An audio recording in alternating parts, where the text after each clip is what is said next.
njem ebuni egwu anyị ebuni egwu ụgbọ njem apali egwu anyị ebuni egwu ọ bụ ebe ka na-eje anyị ebuni egwu anyị mara ihe Igbo ji dị ebube anyị ebuni egwu ọkwanụ njem mmata Igbo njem mmụta ka anyị mara ihe Igbo ji bụrụ ọkaibe Igbo karịsịa ụgbọ njem apali egwu anyị ebuni egwu ọkwanụ njem ọmụmụ njem amamihe anyị ebuni egwu oge ndị Igbo rụgbala nụ Igbo zụkọtara Ugwumba paniela ụgbọ njem apali egwu anyị ebuni egwu ọ bụ ebe ka na-eje anyị ebuni egwu ka anyị mara ihe Igbo ji dị ebube anyị ebuni egwu ọkwanụ njem mmata Igbo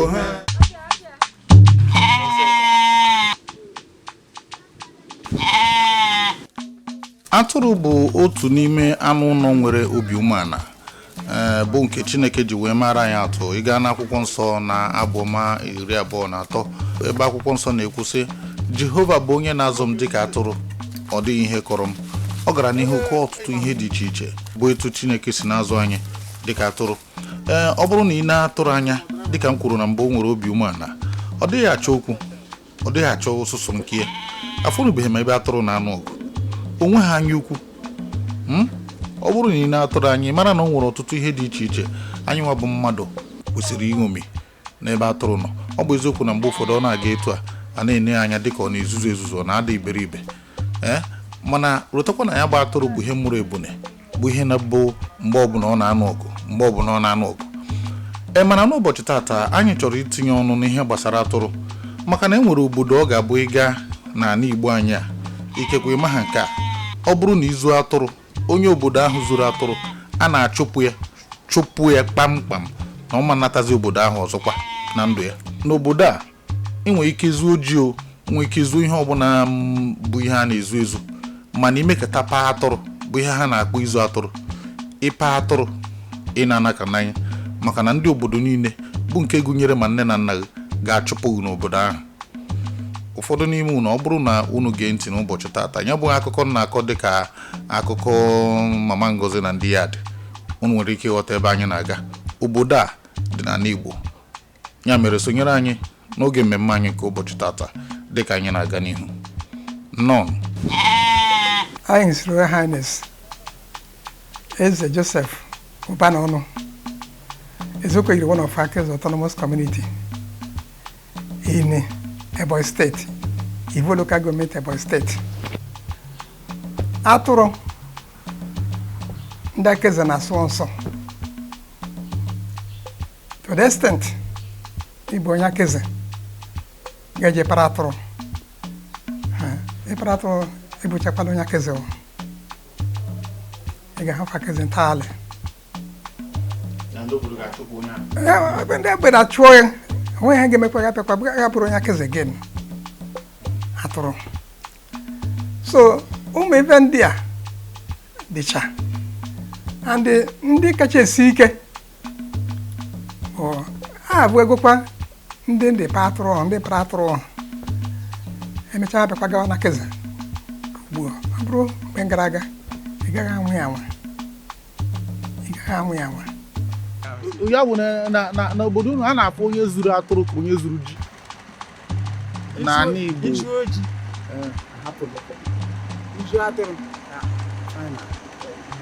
Ya bụ na atụrụ karịrị ji ọkachasị mgbe gboo ahụ. Ịpụ na Baịbụl ị ga-ahụkwa ya ebe eji atụrụ mee ihe.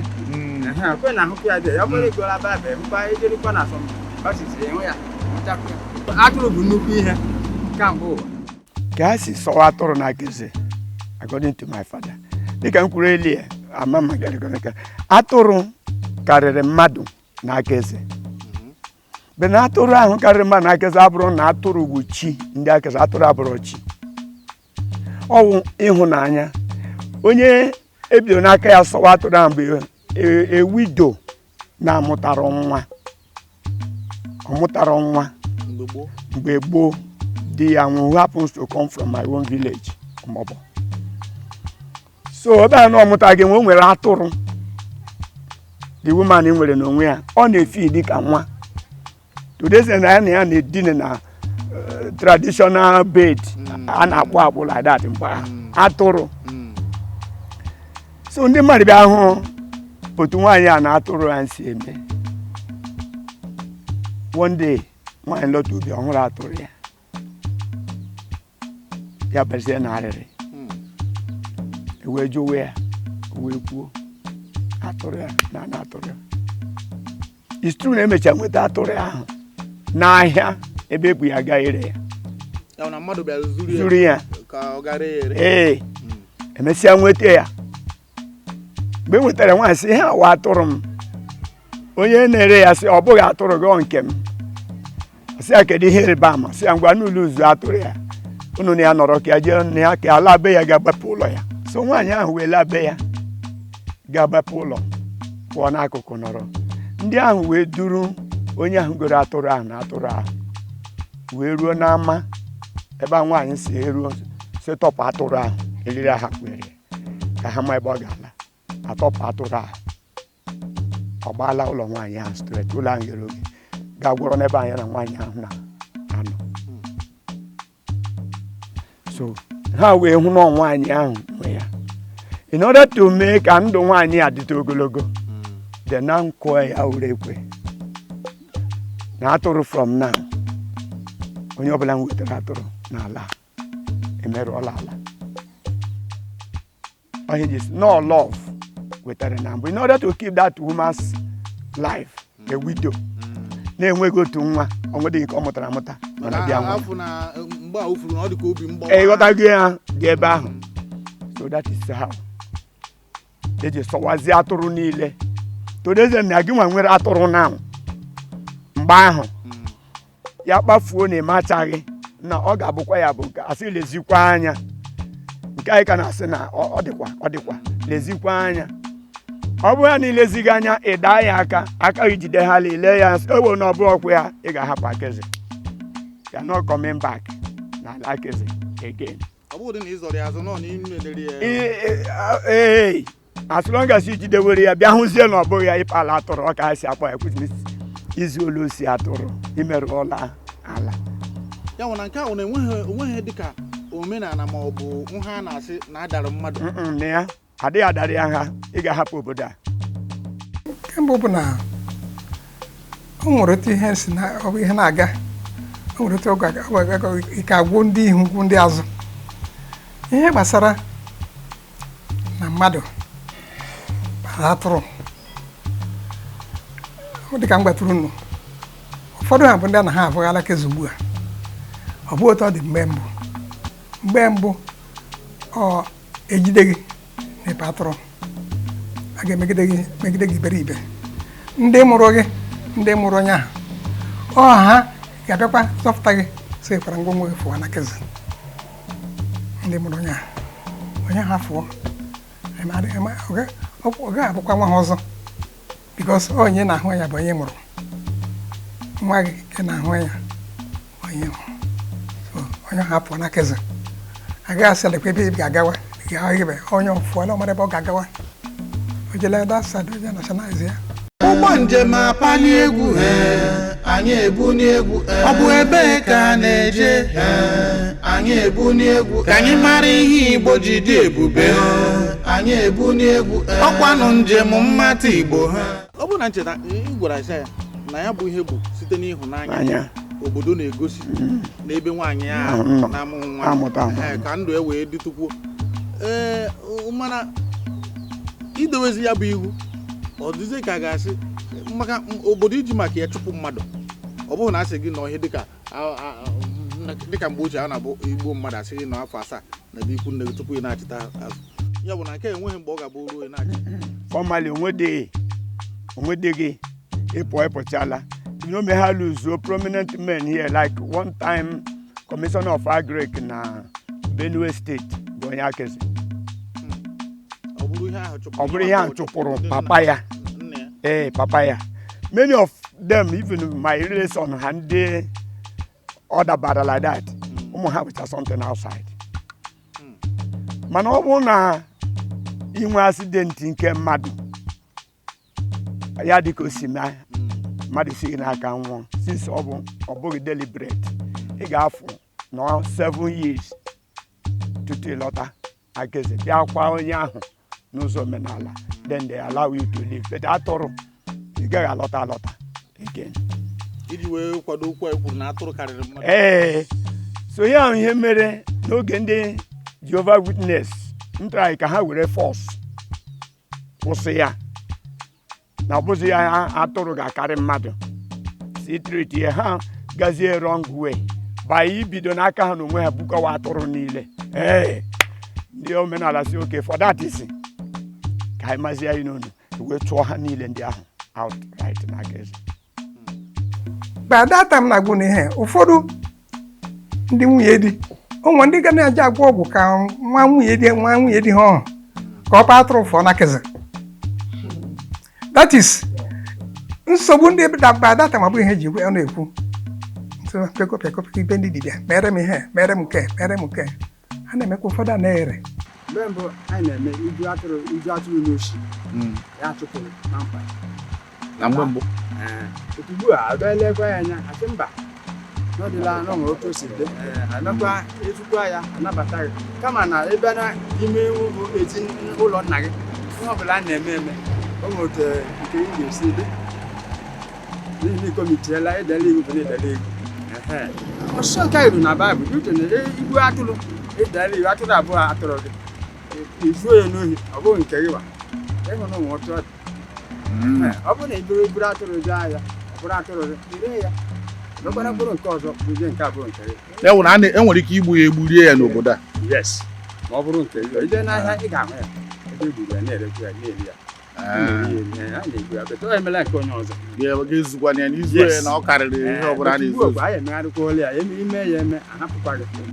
Tupu enwee ya bụ mmegharị anụrụ ya bụ ihe ọgụ dịka ndị Igbo anyị kwuru okwu ọ bụrụ na agbaghị ụzọ were mgba ọ dị echi anyị maara na ndị ụka bụ ihe butere ndị be anyị kwụsị igbu ejima mgbe aha na-egbu ejima nakwa ọtụtụ omenala ụfọdụ ndị anyị maara na ọ bụrụ na ekwute ya tata ọ daa dịka arụ na ntị mana mgbe aha na-eme na-asị na ihe a bụ ihe ndị nna nna anyị maọbụ ihe anyị kwenyere mere na ọ na-adị mma mgbe ụfọdụ kwanụ dịka mmadụ si dị anọkọta a na-enweta mgbanwe dị agha ọ bụrụ na mgbanwe dị ikweta nabata ya maọbụ inekene anya mara ka ya bụ ihe o kwesịrị itinye ọnụ maọbụ o kwesịrị ige ntị. Ihe anyị na-ekwu bụ dịka ndị ụka sikwa zọta ọtụtụ ihe a zụtara na mgbe ochie ka esikwa n'anya zọgide nke a ruo mgbe ọ dị ka ga-asị na Chineke na onwe ya siri ya bụ ọgụ gboo mere na enwere ihe ọ na-abụ mee etu a asị na o ruo na n'isi mmiri. Ya mere anyị ga-ege ntị ka anyị na onye ụkọchukwu wee kparịa ka ọ kọrọ anyị etu esi wee nọgide ya bụ ọgụ ruo na emechara kwụsị ya n'ụdị na tata na irute n'aka eze na-ada achụpụzi onye ọbụla zuru atụrụ. Mata na ịchụpụ abụghị na a ga-ekpe gị ikpe n'ụlọ ikpe nọ na ahụrụ aka gị n'atụrụ ma ọ bụ na ị kwadoro akwadobe izu atụrụ ma ọ bụ na ịkwado ha akwado ya bụ nsogbu ma ọ bụ ọdachi dakwasị ha anaghị ị ga-achọrọ ụzọ pụọ n'aka eze ada ekpe ya ugboro na-abụ mere na ọtụtụ ndị mmadụ ndị gbanitere isi n'obodo ndị ọzọ dị iche iche bụ ndị aka eze makwa na ha bụ ndị aka eze mana n'ihi na nna ha ma ọ bụ nna ha nwere ya bụ ọdachi mgbe ochie wee chụọ ha kpamkpam mgbe ka anyị gere etu esi wee gba ya bụ ụzọ were mba o wee chie.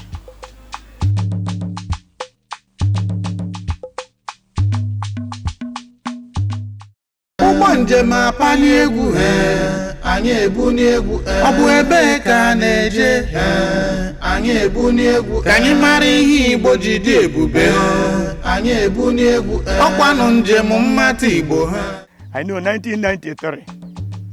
as a Christian Union body na Akaeze we come up ka onye ọbụla nzuru atụrụ ka etiritie ya dịka onye osi ma hapụ ya ka o biri n'obodo. Ọ bụ na personal nke gị ịchọ ịtụ ya nga tụọ ya nga anọtesi ya ka pụọ n'obodo na o mere anyị luzu ọtụtụ mmadụ ndị na-achị obodo ọdịna okweghị eme. Anyị agagidela ruo ebe ruru anyị na ha agaghị eso okwu na ya anyị akwụkwọ na-eme ya ka ndị na-amaghị Jehova ka anyị laghachi azụ n'ekpere ka Chineke were aka ya mee ya n'onwe ya. Ihe Chineke mere onye ji jụọ nna ikwu eze ogo 1 mgbe ahụ ọ bụ na onye ahụ ji isi ala Akaeze for now the high priest here also na ahụ adịghị ya ọ dị seriously sick n'ụlọ ya abụgadị n'ike anya aka ama ma ga-achọta ihe ụfọdụ n'ọnụ so otu Chineke si mee at that time nwa ya zuo atụrụ nwa ya dị ọkpara ya zuo atụrụ he now chọzie ka emezie ya mgbe ha gwara anyị na onweghị mmezi na ha gachala ajụjụ na onweghị mmezi because nọ ndị chọọchị akesesi na nwa gị nwoke ga-apụ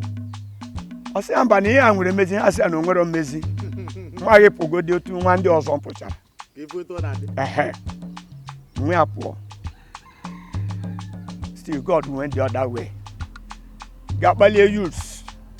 ndị Akeze Progressive Union ndị nọ na mba ndị iche iche ha wee chịkọzie onwe ha ọnụ wee kpebizie na a ga-emebi ya ndị a nke abụrụzi ndị ụka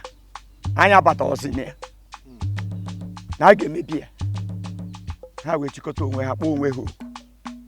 wee lọta Akeze dị ihe ha na-eri buru moto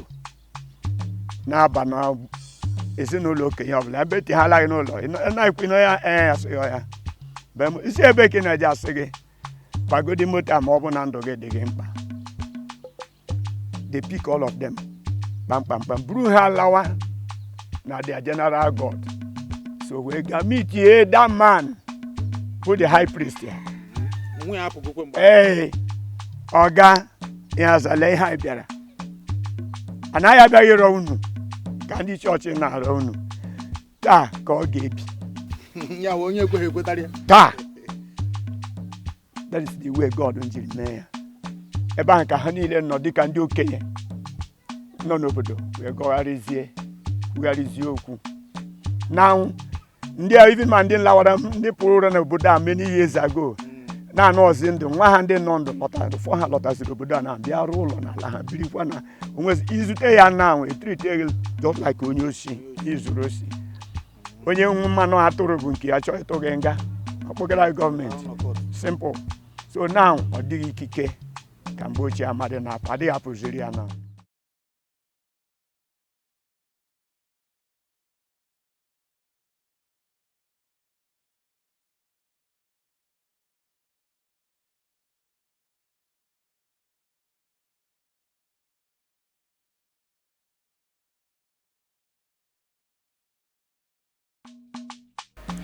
ya bụ omenala na onye zuru atụrụ na a ga-achụpụ ya n'obodo bụkwanụ ihe dịka afọ one ma one ihe dịka afọ 10 ma ọ bụ afọ 10 na ụma ka ọ kwụsịrị n'obodo Akeze ọ bụrụ na anyị cheta na mgbe a na-eme ka a kwụsị igbu ejima na ọtụtụ ndị mmadụ sịrị mba ka a ga-eji kwụsị ya n'ihe abụ ọdịnala na ihe abụ omenala na ndị nna nna anyị ha merie eziokwu dị n'okwu a bụ na ọ bụghị ihe niile ndị nna nna gị mere ka ị ga-eme ụfọdụ ọdịnala dịka anyị kwuru na mbụ kwesịrị ka enebe anya n'ụdị mara na anya bụ ihe ọ bụghịzi dịka mgbe mbụ a ga-asị gị na-ekwucha na kịta oyibo apụtago ya bụ oyibo kwuru si onye ji na nke emebiere ibie nke ya bụ na ọ bụrụ na ị na-eme nke gị ọ na-agara gị hapụ m ka m na-eme nke m